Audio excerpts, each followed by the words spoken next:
Mu byewuunyisa tukuleetedde omukyala amera amannyo mu kifo ky'enjala ku bigere.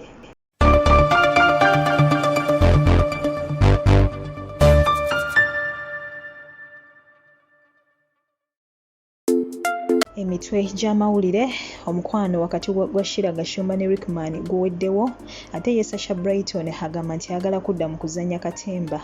MC Mariachi batadde akaseko ku matama g'abantu b'e Nansana wabula ng'ate okwanjula kwa Ike Benda ne Lydia Jasmine tekwaliyo. Princess Steve avuddeyo n'abotoola ekyama ekiri wakati wa nnyina ne kitaawe Diamond Platnumz ate ebya comedian Madrat byo bibi ddala. Mu byewuunyisa tukuleetedde omukyala amera amannyo ku bigere mu kifo ky'enjala galindirire mu bujjuvu.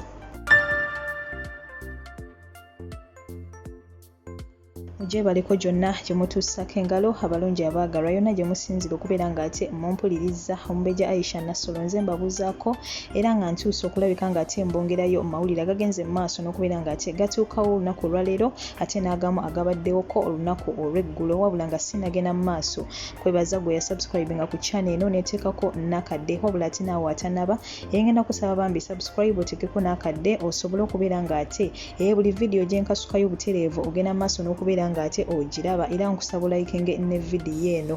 Yes, butereevu ntandise n'amawulire ag'omukyalo ono agoba ag'omuwala ono Shira Gashumba akate n'abadde boyfriend we Rickman era nga okusinziira ku mawulire agatambula kiraga nti omukyalo ono oba omuwala ono Shira Gashumba baamaze dda ate okubeera nga baawukana n'omusajja ono Rickman. Ekyabawudde tekinnagenda mu maaso n'okubeera ng'ate kimanyika wabula nga ge amawulire agali mu nkuba ennaku zino nti ababiri bano munnange baakitadde era tebakyakikwasaganya wabula nga kinajjukirwa omuwala ono azze ayagala abantu ab'enjawulo nga ne gwe yakasembayo okwagala yali God's Plan era ng'ono yeewandiika n'erinnya lye ku mugongo yeekubamu tatu naye ng'eri mu mannya ga God's Plan era we baayawukana tatu eyo ate n'agijjako oba n'agibikkako ebiwawaatiro oba munfuna baganda bange era ne tuddamu okuwulira mu kaseera katono nti ate kati akikwasaganya ne Rickman wabula ate era agali mu nkuubo mu kiseera kino ngalaga nti ate ne Rickman baakitadde dda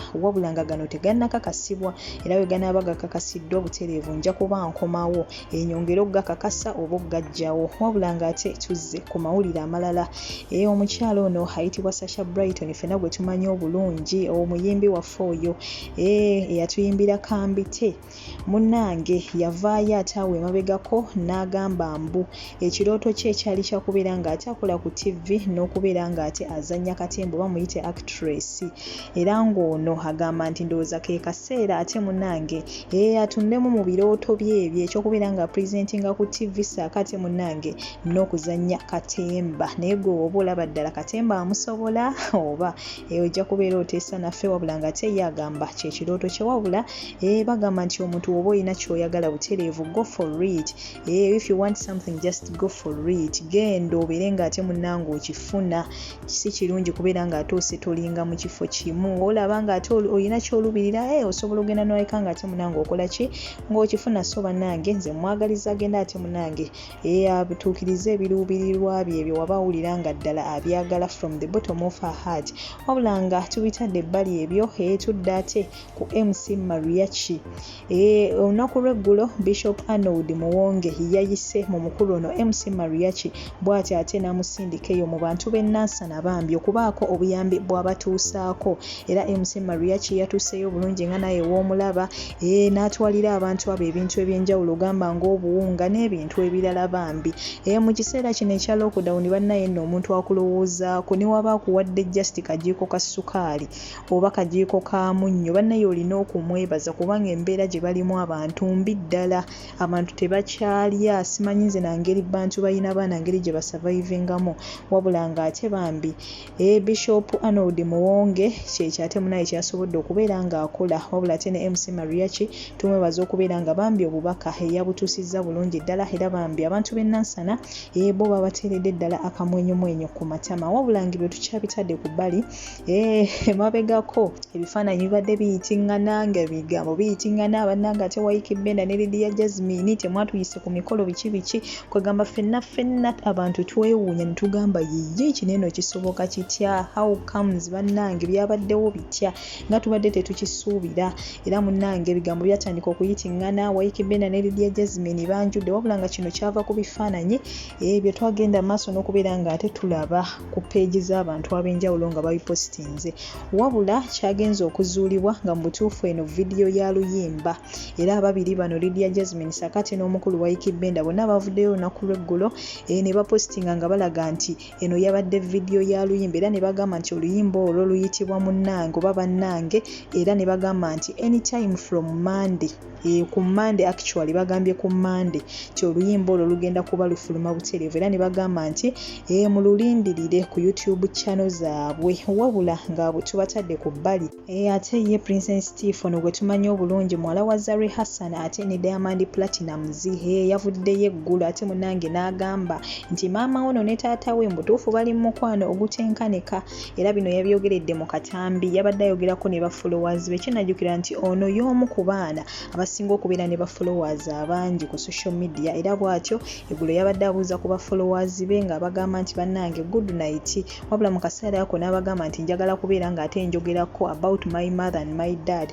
Wabula engeri omukyalo ono Zari gye yabadde nga yali ku kamera yamukwata we yatandise okubeera nga ate ayogera kinayogera kiri, bw'atyo n'amukomya era kamera n'agijjako, naye nga ye ekyama yakibotodde nga maama we Zari ne Diamond Platnumz ate we bakyali mu mukwano omuyitirivu ddala.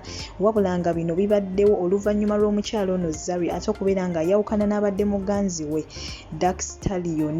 Bano baakawukana gye buvuddeko, wabula nga bonna bakyalaga nti beemisinga okukamala olw'ensonga nti Zari ye yasooka ovaayo enkeera nga bamaze okwawukana, n'apositinga nga wagenda omisinga omukulu ono. Ate olunaku olwaddako ne Dark Stallion yennyini n'avaayo n'agamba nga wagenda okumisinga Zari. Kati naffe ne twebuuza nti ye abantu abagamba nti ate mwenna mugenda kwemisinga, lwaki ate temuddawo ne mubeera nga ate mukikwasaganya?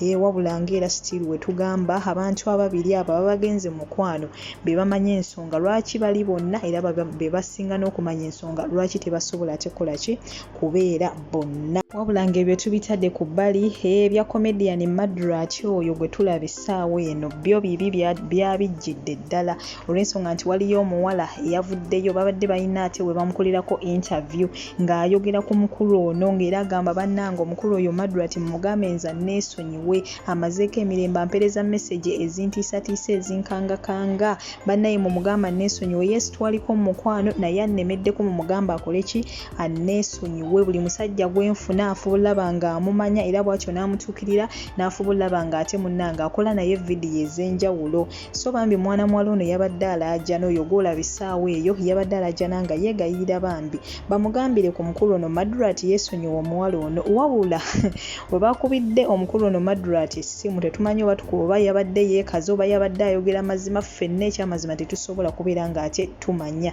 Ye yagambye nti omuwala ate munnange yamwesibako instead, era yagambye nti ekiwala kyesiba ku bantu ekyo mu kigambe kinneesonyiwe ekinnondoola buli wamu, nnyinza okuba ntambula ku Freedom City ngenda olaba omuwala ajjangoberera mumugamba nneesonyiwe.